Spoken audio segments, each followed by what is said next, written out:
Number 4 ध्याननी जननी तरीके कोने ओळखवामां आवे छे। आ प्रश्न चवाई गेलो प्रश्न छे, जो तमने ख्याल होय तो जवाब आवशे रस। ध्याननी जननी तरीके कोने ओळखवामां आवे छे? तो रसने। चलो प्रश्न नंबर 5 प्रत्यक्षीकरणमां संगठनना नियमो आपनार। जो आ पण प्रश्न एकदम स्टार वाळो छे એટલે ध्यान आपशो, खास घणीवार पूछाई गेलो प्रश्न छे એટલા માટે કહું છું, राइट माय डियर स्टूडेंट। चलो प्रत्यक्षीकरणमां संगठनना नियमो आपनार वैज्ञानिको कया कया छे? तो जवाब आवशे वर्धीमर, कोहलर अने कोफ्का। जवाब शुं आवशे? वर्धीमर, कोहलर अने कोफ्का। ओके, चालो त्याथी आगळ वधीशुं। प्रश्न नंबर 6 उपर जईशुं। पूरकतानो नियम शेनी साथे संकळायेलो छे? तो पूरकतानो नियम प्रत्यक्षीकृत सातत्य साथे संकळायेलो छे। ओके, चलो आगळ वधीशुं। प्रश्न नंबर 7 उपर जईशुं। कया मनोवैज्ञानिकने तबीबी क्षेत्रे नोबेल पारितोषिक मळ्युं हतुं? तो अहींया आपणो जवाब आवशे पावलो। शुं छे? पावलो। नामे केवुं छे जुओ ने। चलो प्रश्न नंबर 8 कोहलरे कया प्राणी पर प्रयोग कर्यो हतो? तो कोहलरे कया प्राणी पर प्रयोग कर्यो तो? चिंपांजी पर कर्यो तो। आ पण मोस्ट आईएमपी क्वेश्चन है, जेनी आगे स्टार करेलो होय ए तमारे ध्यानमां लई लेवानुं के 1000% पूछावा लायक प्रश्न है। ओके, चलो त्याथी आगळ जईए तो प्रश्न नंबर 9 है। सीखेली प्रतिक्रियानी लुप्तताने शुं कहे छे? तो सीखेली प्रतिक्रियानी लुप्तताने शुं कहे छे? विलोपन कहे छे। राइट माय डियर स्टूडेंट, आ पण स्टार वाळो प्रश्न है, जोई शको छो। चलो प्रश्न नंबर 10 प्रयत्न अने भूल द्वारा शिक्षणना प्रयोगो कोणे करेला छे? तो प्रयत्न अने भूल द्वारा शिक्षणना प्रयोगो कोने करेला छे? थॉर्नडाइके करेला छे। हमणां आगळ विडियोमां कीधुं हतुं थॉर्नडाइकनी बिलाड़ी एवुं, राइट। चलो त्याथी आगळ जईए तो प्रश्न नंबर 11 छे। थॉर्नडाइकना बिलाड़ी परना प्रयोगमां बिलाड़ीने केटला प्रयत्ने शिक्षण मळ्युं हतुं? तो आ पण प्रश्न मोस्ट आईएमपी छे, घणीवार पूछाई गयो छे, तो 24 आवशे, राइट। चालो त्याथी आगळ वधीशुं। प्रश्न नंबर 12 उपर जईशुं। व्यक्तिगत भिन्नताना आधारे बुद्धिनी व्याख्या आपवानो सौप्रथम प्रयास कोणे कर्यो हतो? तो आ प्रश्न जोई शको छो, अहींया मैं स्टार करेल छे, एनो मतलब एवो छे के मोस्ट आईएमपी छे। एबिंगहॉस। ओके, चलो प्रश्न नंबर 13 छे। बुद्धि क्षमतानुं मापन करवानुं सूत्र कोणे दर्शाव्युं छे? तो बुद्धि क्षमतानुं मापन करवानुं सूत्र कोणे दर्शाव्युं छे? तो स्टर्ने दर्शाव्युं छे। चलो प्रश्न नंबर 14 बुद्धि अंगेनो त्रिपरिमाणात्मक सिद्धांत कोणे दर्शाव्यो छे? तो बुद्धि अंगेनो त्रिपरिमाणात्मक सिद्धांत कोणे दर्शाव्यो छे? तो गिलफ्रेंडे। कोणे? गिलफ्रेंडे। चालो त्याथी आगळ वधीए तो प्रश्न नंबर 15 छे। बुद्धि अंगेनो त्रिपुटीनो सिद्धांत कोणे आपे छे? तो बुद्धि अंगेनो त्रिपुटीनो सिद्धांत कोणे आपे छे? तो स्टर्नबर्गे आपे छे। ओके, चलो त्याथी आगळ जवुं छे तो प्रश्न नंबर 16 रेवननी बुद्धि कसोटी कई सालमां रचवामां आवी हती? शुं कीधुं छे? रेवननी बुद्धि कसोटी कई सालमां रचवामां आवी हती? तो जवाब आवशे 1936 में। ओके, चलो त्याथी आगळ जईए प्रश्न नंबर 17 उपर आगळ वधीशुं। केटली बुद्धि क्षमता धरावनार व्यक्तिओनो समावेश सामान्य कक्षामां थाय छे? तो जवाब आवशे 90 થી 109। शुं आवशे? 90 થી 109, राइट। चलो प्रश्न नंबर 18 मनोदुर्बलता धरावती व्यक्तिनो बुद्धिआंक केटलो होय छे? तो मनोदुर्बलता धरावती व्यक्तिनो बुद्धिआंक 70 ની નીચે હોય છે। ओके, जो विद्यार्थीओ मेहनत खूब करी है एटले लाइक शेर करता रहेजो, वीडियो ने लाइक शेर करता रहेजो। 1000% मोस्ट आईएमपी वीडियो है, अहींया आपेला दरेके दरेक एमसीक्यू तमे तैयार करीने जजो। तमारी बोर्डनी एक्जाममां बैठे बैठा क्वेश्चन तमने जोवा मळी शके छे, एटले खास कही दઉં છું, પછી एवो अफसोस ना थाय के काश करी लीधुं होय तो सारुं हतुं एम। ओके, चलो प्रश्न नंबर 19 मानवीना मनमा रूढ़ थयेला खोटा ख्यालने शुं कहे छे? जो अहींया स्टार करेलो छे, मतलब 1000% मोस्ट आईएमपी। आपणी भाषामां कहीए तो 1000% मोस्ट आईएमपी। ओके, तो जवाब आवशे ओके, जवाब शुं आवशे? पूर्वग्रह, राइट।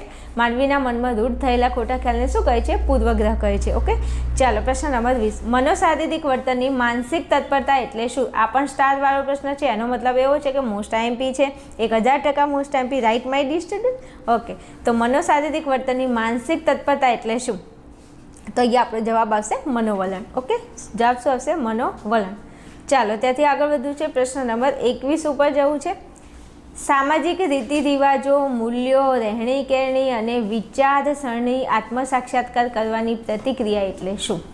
जो प्रश्न केवी रीते पूछे छे ध्यान आपो। सामाजिक रीति रिवाजों मूल्यों रहणी केरणी विचारसरणी आत्मसात करवानी जे प्रतिक्रिया छे एने शुं कहे छे? तो एने सामाजिकरण कहे छे। शुं कहे छे? सामाजिकरण कहे छे। ओके, हालो त्याथी आगळ वधवुं छे। तो प्रश्न नंबर 22 है। वर्तमानपत्रों टेलिविजनों टेलिफोन और मोबाइल इंटरनेट वगैरह शाना साधनों है? તો આ બધા શાના સાધનો છે? તો આ બધા સમૂહ માધ્યમના સાધનો છે. ઓકે, ચલો આગળ વધીશું વિદ્યાર્થીઓ. પ્રશ્ન નંબર 23 ઉપર જઈશું. ચલો 23ની અંદર કીધું છે તમને કે મનોવલણો જન્મજાત નથી પરંતુ કેવા હોય છે. આ પણ સ્ટારવાળો પ્રશ્ન છે એટલે આપણી ભાષામાં કહીએ તો 1000% IMP. આની કોમેન્ટ પણ જરા મારી દેજો ને કે 1000% IMP. ઓકે, તો અહીંયા આપણો જવાબ આવશે સંપાદિત.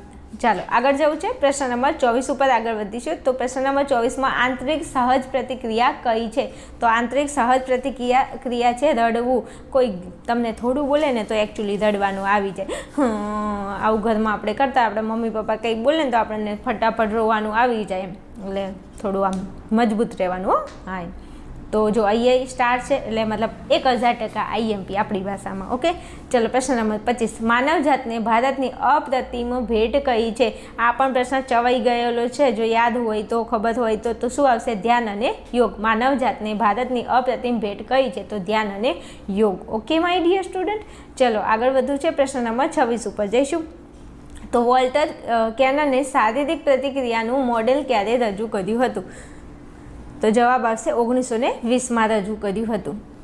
ચલો આગળ વધુ છે. પ્રશ્ન નંબર 27 ઉપર જઈશું. મનોભારના ઉદ્ગમ સ્થાનોને કેટલા પ્રકારમાં વહેંચી શકાય છે? તો કેટલા ભાગમાં વહેંચી શકાય છે? મનોભારના ઉદ્ગમ સ્થાનોને કેટલા ભાગમાં વહેંચી શકાય છે? તો જવાબ આવશે 3 ભાગમાં. ઓકે, ચલો પ્રશ્ન નંબર 28 શારીરિક પ્રતિક્રિયાનું મોડેલ કોણે રજૂ કર્યું છે? તો શારીરિક પ્રતિક્રિયાનું મોડેલ કેનને રજૂ કર્યું છે. ચલો પ્રશ્ન નંબર 29 અપ્રજ્ઞાત કે અભાનપણે અહમને ટકાવી રાખવાની પ્રયુક્તિને શું કહે છે? તો અહીંયા આપણો જવાબ આવશે બચાવ પ્રયુક્તિ. ઓકે, મારા વાલા વિદ્યાર્થીઓ, તમને એવું લાગે કે બેન અમને બહુ હેલ્પ કરે છે? જો ઘણા બધા વિદ્યાર્થીની કોમેન્ટ હતી કે બેન બધા કોમર્સનું કરે છે, અમારા આર્ટ્સ સામું કોઈ જોતું નથી. તો તમારા માટે સરસ મજાના IMP લાવું છું. એવું નથી કે બસ હું ભણાવવા ખાતર ભણાવું છું. ભાઈ ઓફલાઈનની અંદર હું દરેક સબ્જેક્ટ ભણાવું છું. જે મારા ઓફલાઈનના વિદ્યાર્થીઓને ભણાવું છું ને એમનું જે રિઝલ્ટ આવે છે ને એના આધારે જ હું તમને IMP આપું છું. એટલે એવું નથી કે હું IMP ક્યાંકથી ગોતીને લાવું છું, એમ નહીં. હું જાતે ભણાવું છું અને તમને IMP આપું છું. એટલે તમે મારી પર વિશ્વાસ કરી શકો છો. ઓકે, ચલો પ્રશ્ન નંબર 30 છે. તો આંતરરાષ્ટ્રીય સ્તરે માનસિક લક્ષણોનું વર્ગીકરણ કઈ સંસ્થા દ્વારા દર્શાવવામાં આવે છે? તો અહીંયા પણ મેં સ્ટાર કરેલું છે. એનો મતલબ છે 1000% IMP. ઓકે, તો આપણો જવાબ શું આવશે? WHO. ઓકે, જવાબ આવશે WHO.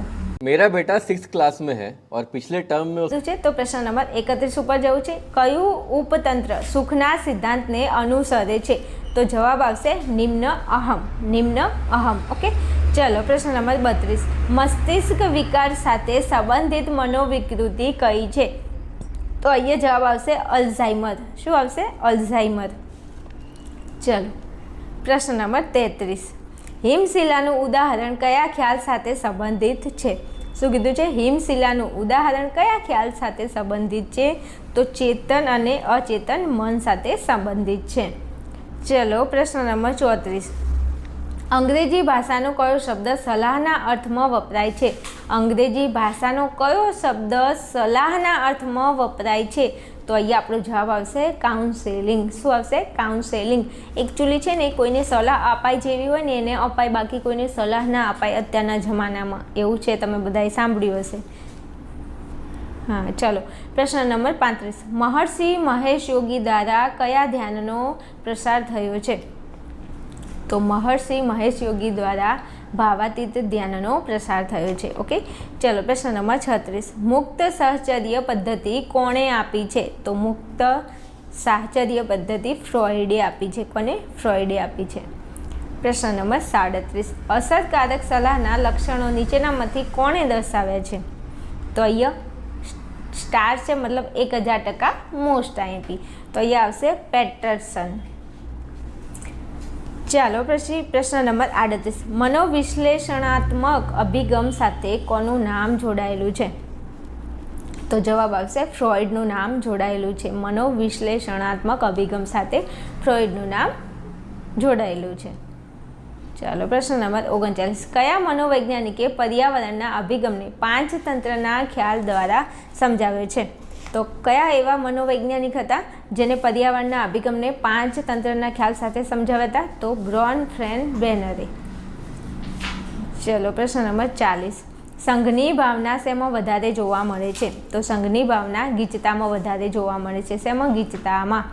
પ્રશ્ન નંબર 41. હવાના પ્રદૂષણને લીધે કઈ બીમારીનું પ્રમાણ વધુ જોવા મળે છે? તો હવાના પ્રદૂષણને લીધે કઈ બીમારીનું પ્રમાણ વધારે જોવા મળે છે?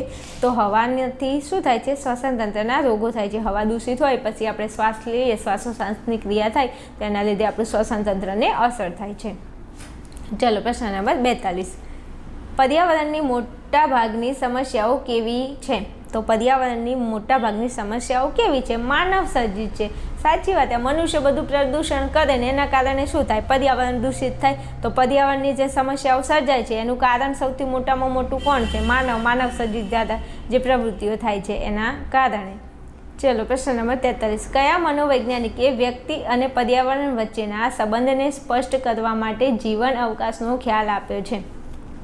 પ્રશ્ન નંબર 43માં એવું પૂછ્યું છે, કયા મનોવૈજ્ઞાનિકે વ્યક્તિ અને પર્યાવરણ વચ્ચેના સંબંધને સ્પષ્ટ કરવા માટે જીવન અવકાશનો ખ્યાલ આપે છે? તો જવાબ આવશે કર્ટ લેવિને. પ્રશ્ન નંબર 44. હવામાં કાર્બન ડાયોક્સાઇડ છૂટવાના પ્રમાણને ઓછું કરવા શું કરવું જોઈએ? તો હવાની અંદર એવું કીધું છે, ધ્યાન આપજો બરોબર, કે કાર્બન ડાયોક્સાઇડનું પ્રમાણ CO2નું પ્રમાણ ઓછું થાય એના માટે શું કરવું જોઈએ? તો એના માટે કુદરતી સંપત્તિઓનો યોગ્ય ઉપયોગ કરવો જોઈએ. ઓપ્શન ડીમાં કુદરતી સંપત્તિઓનો યોગ્ય ઉપયોગ કરવો જોઈએ એવું કીધું છે, રાઈટ.